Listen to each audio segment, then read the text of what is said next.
तो जाके कोर्ट में कहिए ना कोई डॉक्यूमेंट नहीं है तो। हिंदू धर्म के लोगों के पास। हाँ, अरे वो तो तब वर्षिप एक्ट की दुहाई क्यों लेकर आते हैं? फिर क्यों नहीं कहते हैं कि कोई डॉक्यूमेंट नहीं है? फिर क्यों कहते हैं कि साहब ये तो वर्षिप एक्ट है, इसका उल्लंघन हो रहा है?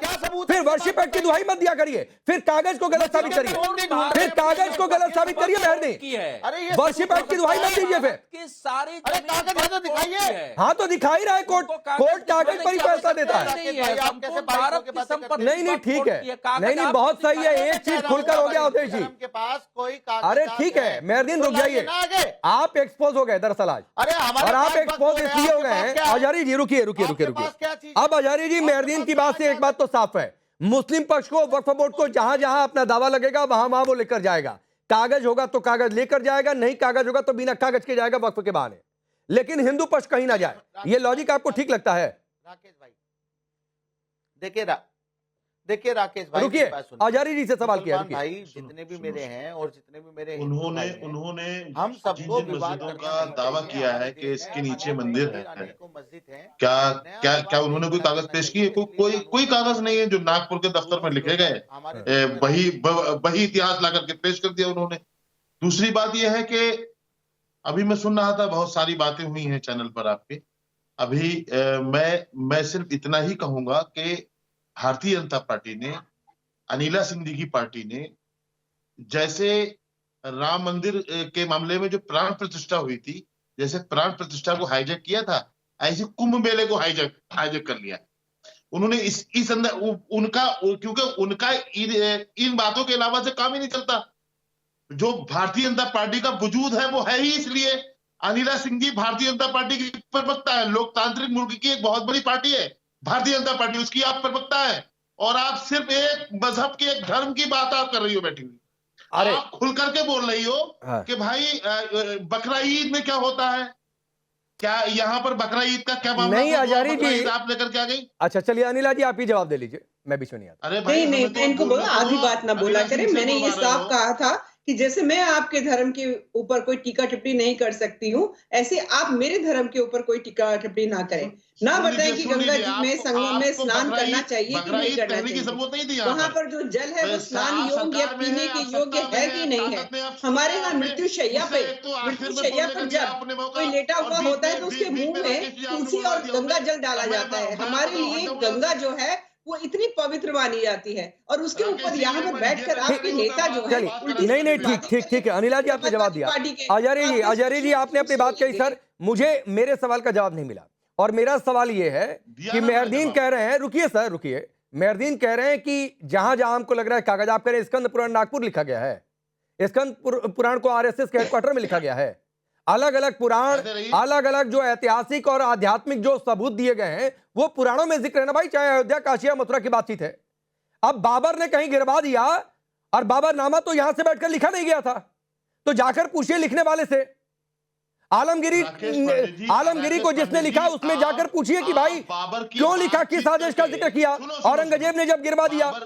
अरे सुनो ना, आप माननीय सुप्रीम कोर्ट के फैसले को आप ठोकर मार रहे हो सीधे सीधे। क्यों? अवहेलना नहीं कर रहे हो? क्यों? आप ठोकर मार रहे हो। मैं कोई ठोकर नहीं मार रहा हूं, मैं कोई ठोकर नहीं मार रहा हूं, मैं सर्वे की बात नहीं कर रहा हूं। सर्वे अदालत जब फैसला देगी तो अदालत के हिसाब से सर्वे होगा। आप झुठला रहे हो। आप क्यों भाई, क्यों? सुप्रीम कोर्ट ने कहा है कोई मंदिर तोड़कर बाबरी मस्जिद नहीं बनाई गई। अरे फिर आप बाबरी पर जाकर टिक गए। मैंने तो बाबरी का नाम ही नहीं लिया भाई। अरे मैं आप बाबरनामा का तस्करा कर सकते हो। अरे आजारी जी भाई मैंने तो बाबरी का नाम ही नहीं लिया अभी, मैंने बाबर का नाम लिया। बाबरी सुनाई दिया क्या आपको? बाबर के नाम से बाबरी सुनाई देता है क्या बार बार?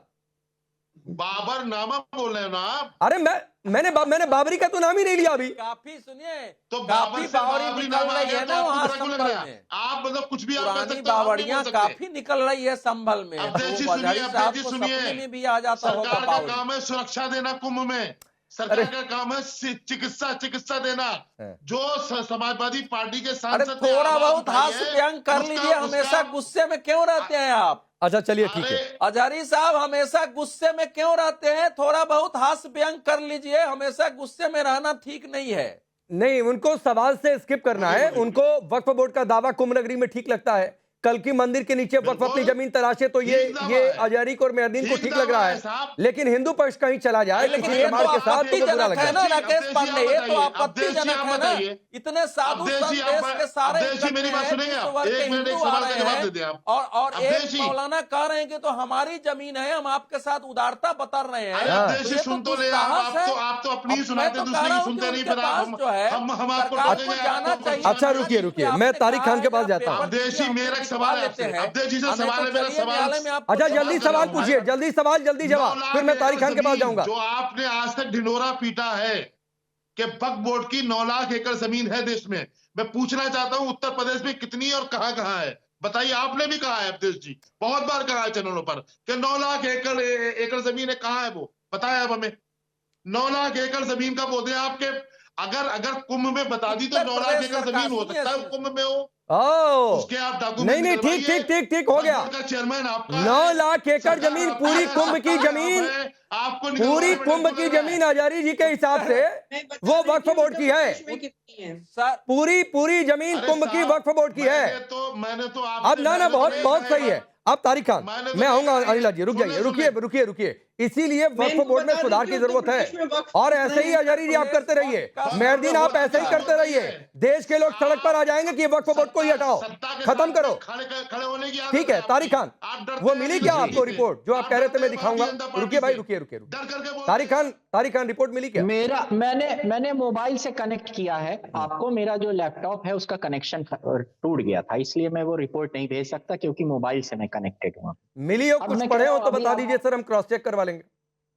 नहीं, मेरे मोबाइल में है रिपोर्ट, मैं बता तो रहा हूँ, मेरे लैपटॉप का कनेक्शन चला गया था इसीलिए मैं डिस्कनेक्ट हो गया था। अब मैंने लैपटॉप से अपने मोबाइल से लॉगिन किया है और उसी में रिपोर्ट में सेंड कर दूंगा आपको। मेरे पास है जो वहां का पानी दूषित है, जो गंगा यमुना तमाम नदियों का पानी दूषित है, उसकी रिपोर्ट है मेरे पास, और पॉल्यूशन बोर्ड की रिपोर्ट है और रिसेंट रिपोर्ट है। अब मैं कह रहा हूँ कि मौलाना शहाबुद्दीन कादरी और क्या जुगलबंदी भाजपा और मौलाना शहाबुद्दीन कादरी सेट है। मौलाना शहाबुद्दीन कादरी वक्फ बोर्ड के अध्यक्ष हैं क्या?